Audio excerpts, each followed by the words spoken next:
در شهر ترسونزاده با اشتراک وزیر کشاورزی مملکت زیازاده سلیمان رضایی، پرزیدنت اکادمی علم‌های کشاورزی تاجیکستان اسرارزاده نورعلی، معاونان و نمایندگان سمت کشاورزی شهر و نویه‌های ورزاب، رودکی، شهرنو و حصار و ترسونزاده семинар машварати минтақавӣ бар зидди малақ ва ҳашаротҳои зараррасон баргузор гардид. Сараввал иштирокчиёни машварат бо намуди зархимикатҳо ва техникаи омодагардии шаҳр шинос шуда, миёни иштирокчиён мубодилаи афкор ва табодули таҷриба сурат гирифт.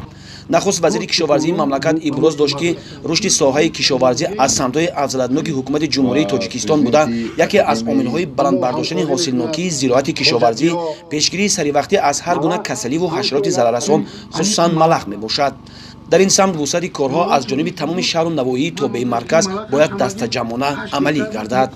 роҳбарияти шаҳри Турсунзода зимни суханронӣ қайд намуд ки ҳамасола бо мақсади мубориза алайҳи малах дар шаҳр тадбирҳои амалӣ андешида шуда, ҷиҳати саривақт омода шудани масъулин ба мавсими мубориза бар зидди малах соли ҷорӣ низ заҳрхимикатҳо, техникаҳои зарурӣ аз ҷумла тракторҳо, воситаи нақлиёт, дорупӯшакҳои аэрозолӣ ва муҳаррикию дастӣ омода гардааст.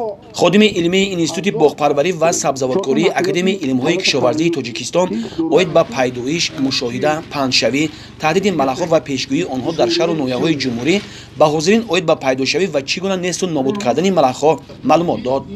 пешгирӣ аз таҳдиди малахҳо ва саривақт заҳролуд намудани ин ҳашароти зараровар барои рушди соҳаи кишоварзӣ ва нашунамои босифати зироатҳо мусоидат менамояд. аз ин хотир масъулини соҳа ният доранд чунин машваратҳоро дар дигар манотиқи кишвар баргузор намоянд.